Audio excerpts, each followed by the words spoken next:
Hello friends, the department of finance with Sandeep में आपका स्वागत है। मैं हूं आपका दोस्त संदीप। देखिए, हम ये कल एक्सपेक्ट कर सकते थे कि मार्केट जो है कंसोलिडेशन जोन में गई हुई है इथीरियम की, चाहे वो निफ्टी 50 हो या इथीरियम हो। मार्केट में जो डाउनवर्ड जो ट्रेंड है ऑलमोस्ट स्टार्ट हो चुका है। तो अब ये हमारे पास प्लान ऑफ एक्शन में क्या बचता है। देखिए, अपने प्रॉपर सेटअप को फॉलो कीजिए, अपना जो रिस्क टू रिवॉर्ड मेंटेन कीजिए और लंबे टाइम की पोजीशंस को होल्ड मत कीजिए। कल देखिए मार्केट का जो थीरम का अगर बात एनालिसिस करें तो मार्केट ने कल प्रॉपर कंसोलिडेशन दिखाया है। ये कंसोलिडेशन जोन था, इसमें मार्केट फंसी रही सारा दिन और इसी में मार्केट को जो है बायर सेलिंग होती रही। अब हमारे पास प्लान ऑफ एक्शन थीरम में क्या जो बिटकॉइन में क्या बनता है कि सबसे पहले बात तो जो बिटकॉइन की थी, यहाँ पर आप देख सकते हैं ट्रेंड लाइन बन रही है। ये ट्रेंड लाइन को बिटकॉइन ने कल ब्रेक कर दिया। तो सबसे बड़ी बात तो बहुत स्ट्रॉन्ग जो है कैंडल के साथ बिटकॉइन ने इस ट्रेंड लाइन को ब्रेक किया है। अब हमारे पास एक्सपेक्टेशंस क्या बनती है आज की डेट में।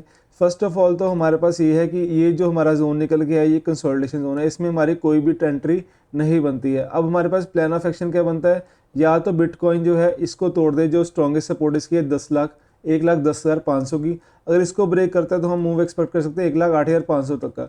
शार्प टू शार्प अगर मूव आता भी है, कोई बहुत स्ट्रॉन्ग न्यूज़ आती है, तो हम इसमें एक्सपेक्टेशन क्या कर सकते हैं, बिटकॉइन में 1 लाख तक के मूव की एक्सपेक्ट कर सकते हैं, जो कि ऑलमोस्ट बहुत बिग जो हमें रिवॉर्ड देके जाएगा। हम इसमें एंट्री प्लान करते हैं और ये हम ट्रेड अगर ले लेते हैं, क्योंकि पॉसिबिलिटी है आज नहीं तो कल इसने 1 लाख तक आना ही है। और इसके अलावा अगर मान लीजिए ट्रेंड लाइन अगर इसको जो ब्रेक करता है वापस से रिट्रेसमेंट देकर, तो हम इससे रिट्रेसमेंट लेकर जो है हमारा नेक्स्ट मूव जो हो सकता है 1,14,000 को ब्रेक करता है तो हम 1,15,000 तक के मूव को बिटकॉइन में एक्सपेक्ट कर सकते हैं। देखिए, आपको वेट करना पड़ेगा अपने सेटअप का, आपको पेशेंस रखनी पड़ेगी। ऐसे आप किसी भी सेटअप में नहीं घुस सकते। देखिए, हमने जो यहाँ पर एंट्रीज प्लान की थी इन जगह पर, यहाँ पर अगर आप एंट्रीज प्लान करते हैं आप अच्छा खासा प्रॉफिट लेते हैं ट्रेंड लाइन के सपोर्ट पे। अब देखिए, ये ट्रेंड लाइन अगर बनाई है तो इसको सपोर्ट मार्केट रिस्पेक्ट कर रही है, तो यहाँ पर एंट्रीज बनती थी। अब आपको क्या आपका लगता है कि आप एकदम से ट्रेंड लाइन ब्रेक होगी और आप इसमें घुस जाएंगे, एंट्री एग्जीक्यूट कर देंगे? ऐसे नहीं होता, आपको वेट करनी पड़ेगी। मार्केट यहाँ से रीटेस्ट करे, थोड़ा सा रीटेस्ट करे, यहाँ पर कंसोलिडेट करे, फिर ये जो नेकलाइन इसकी बनेगी, ये जो नेकलाइन बनेगी, इसको मार्केट जब ब्रेक करेगी तब हमारी स्टॉप लॉस जो होता है 1:1 या 1:2 जो रिस्क रिवॉर्ड है वो बढ़ाना पड़ता है। उसके बाद हमने एंट्री एग्जीक्यूट करनी होती है। ऐसे नहीं है कि ट्रेड आई, हमें दिखी ट्रेंड ब्रेक हुई, हम एंट्री बिना सोचे समझे उस ट्रेड में घुस गए और लॉस लेकर सबसे पहले हमें बाहर आ गए। हमें ट्रेंड को राइड करना पड़ता है, हमें देखना पड़ता है कि वॉल्यूम कब इसमें इंक्रीज हो रहा है, तभी हम इसमें एंट्री लें। विदाउट वॉल्यूम हमें एंट्री लेने का कोई फ़ायदा इसमें नहीं बनता। तो अब ये चीज़ें समझिए, साइकोलॉजी को अपने सेट रखिए, क्योंकि एक बार आपने जब ट्रेड ले ली, उस ट्रेड लेने से पहले जितना टेक्निकल होता है वो आप टेक्निकल एनालिसिस लगा लीजिए, चार्ट रीडिंग लगा लीजिए, चाहे अपनी जो भी स्टडी आपने की है वो इसमें झोंक दीजिए। मगर एक बार जब आपने ट्रेड इनिशिएट कर ली, उसके बाद 100% गेम आपकी साइकोलॉजी की रहती है। वो साइकोलॉजी डिफाइन करती है आप कितना प्रॉफिट लेके जाएंगे। एक 10% लेके आते हैं, 1% लेके जाते हैं, या आप लॉस में जाते हैं। वो विनिंग ट्रेड भी जो साइकोलॉजी के बेसिस पे लॉस में चली जाती है। तो ये हमेशा समझिए कि आप जो है अपनी साइकोलॉजी को स्ट्रॉन्ग कीजिए। आपने अगर एक अपना ट्रेड सेटअप बना लिया है, ट्रेडिंग सेटअप, उसको प्रॉपर फॉलो कीजिए, चाहे उसका जो भी हो जाए। या तो मैं स्टॉप लॉस लेके निकलूंगा बाहर, या मैं अपना टारगेट प्रॉफिट लेके निकलूंगा, इसके अलावा मेरे पास कुछ नहीं है। सबसे पहले अपना लॉस डिफाइन कीजिए। अगर आपने लॉस डिफाइन कर लिया, आपको डर कम लगेगा। पोजीशन साइजिंग सेट रखोगे, आपको डर कम लगेगा। आपको जितना कम डर लगेगा उतना ही आप कॉन्फिडेंटली ट्रेड कर सकते हो। तो अब आपको जो बिटकॉइन का आपका एनालिसिस इसमें बता दिया कि अगर मान लीजिए मार्केट 1,10,500 को ब्रेक करती है तो हम 1,08,500 और उसके अलावा 1 लाख तक के मूव को एक्सपेक्ट कर सकते हैं बिटकॉइन में। अब हम बात करते हैं इथीरियम की। देखिए, इथीरियम भी जो है, इथीरियम ने कल जो अपनी जो है ये वाली जो सपोर्ट थी 4500 की, ये वाली जो इथीरियम की सपोर्ट थी 4500 की, ये इसने ब्रेक करके अब ये रेजिस्टेंस का काम करने लग गई है इथीरियम की। तो अब हमारे पास आज के दिन में इसमें क्या पॉसिबिलिटी हो सकती है। देखिए, यहाँ पर भी जो ट्रेंड लाइन बन रही है, अगर ये ट्रेंड लाइन मान लीजिए ब्रेक कर देते इथीरियम, तो हम इसमें जो है शार्प मूव देख सकते हैं कहाँ तक का।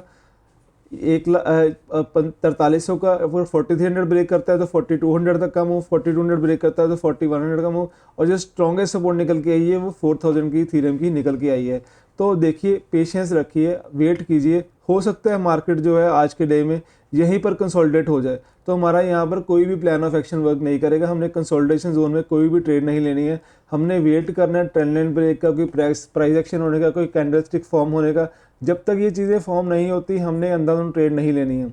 तो ये तो एनालिसिस था हमारा इथीरियम का। अगर इसमें मान लो रेजिस्टेंस ब्रेक होती है हमारी 4500 की, तो हम जो इसमें मूव एक्सपेक्ट कर सकते हैं मैक्स टू मैक्स जो है वो ऑलमोस्ट 4700 तक का मूव है। इससे ज़्यादा इथीरियम मूव नहीं करेगा और ना ही इसमें अब इतनी स्ट्रेंथ बची है कि वापस से रिट्रेसमेंट देके 4700 तक को जो मीट कर ले। अब हम बात कर लेते हैं निफ्टी 50 की। निफ्टी 50 में कल अच्छा खासा डाउनफॉल हमने देखा है। क्यों देखा है? आप सबको पता है कि इंडिया में जो टैरिफ है अमेरिका ने 50% का लगा दिया है, तो जिसकी वजह से इंडियन मार्केट जो काफ़ी कल डाउन में गिरी है। इवन वो गैप डाउन तो नहीं खुली, मगर हम जो इसमें मूव एक्सपेक्ट कर सकते थे वो इसी जोन में जो है कंसोलिडेशन देख सकते हैं। कल जो इंडियन मार्केट है ऑलमोस्ट 80% 0.80% जो गिरी है। तो अब इसमें हमारा आज का प्लान ऑफ एक्शन क्या हो सकता है कि सबसे पहली बात तो अगर ये डाउनफॉल आया है तो हम यहाँ पर एक्सपेक्ट कर सकते हैं कंसोलिडेशन का। ये जो स्ट्रॉन्गेस्ट सपोर्ट और रेजिस्टेंस का कंसोलिडेशन है। अब ये जो कंसोलिडेशन जोन जो निकल के आया है इस सपोर्ट का वो है 24,500 का, और जो यहाँ पर स्ट्रॉन्ग रेजिस्टेंस निकल गया है 24,500 से लेके 24,500 से लेके 24,600 तक का जो जोन है, ये जो है नो ट्रेड जोन है। अगर मार्केट आज के डेट में इसी ट्रेड जोन में खुलती है तो हमारा यहाँ पर कोई भी प्लान ऑफ एक्शन वर्क नहीं करेगा, हमने यहाँ पर कोई भी ट्रेड नहीं लेनी है। तो हमारा आज का डे क्या हो हम इसमें एक्सपेक्ट कर सकते हैं, यहाँ पर नो ट्रेड जोन हमारा आ जाता है। अगर मान लीजिए जो 24,500 ब्रेक करता है तो हम मार्केट में मूव जो एक्सपेक्ट कर सकते हैं 24,200 तक का। और हम अगर मान लीजिए मार्केट रिट्रेसमेंट दिखाती है अपवर्ड, कोई हमारी जो डिस्टेंस 24,500 की उसको 600 की ब्रेक करती है, तो हम जो मूव एक्सपेक्ट कर सकते हैं 24,800 तक का मूव इसमें एक्सपेक्ट कर सकते हैं। देखिए अपनी जो साइकोलॉजी है उसको सही रखिए, अपने जो सेटअप है उसको प्रॉपर जो है एनालाइज करके उस पर फेथ दिखाइए, कॉन्फिडेंस दिखाइए। एक या दो बार अगर आपके स्टॉप लॉस हिट हो जाते हैं इसका मतलब ये नहीं अपने सेटअप जो आपने चेंज कर देना है। अपना प्रॉपर रिस्क टू रिवॉर्ड रखिए, अपनी साइकोलॉजी सेट रखिए, पोजीशन साइजिंग अपनी सही रखिए। सबसे बड़ी गेम है आपकी साइकोलॉजी की। आपने ट्रेड जब ले ली है तो सबसे ज़रूरी है अपनी साइकोलॉजी को सेट रखना। एक रेड कैंडल से आपको अपने ट्रेड से बाहर नहीं आना है, आपको ट्रेंड को राइड करना है। और 1-2 मिनट में ही जो लोग ट्रेड से बाहर हो जाते हैं वो आज भी ट्रेडिंग नहीं कर सकते और कल भी ट्रेडिंग नहीं कर पाएंगे। सबसे ज़रूरी है आपको अपने साइकोलॉजी को सेट रखना, सबसे ज़रूरी काम है अपने सेटअप को फॉलो करना। होपफुली आपको ये वीडियो आज की जो है अच्छी लगी होगी। आपको जो एनालिसिस को से लर्न कीजिए, फिर अर्न कीजिए और अपनी ट्रेडिंग जर्नी में इम्प्लीमेंट कीजिए। Thanks for watching.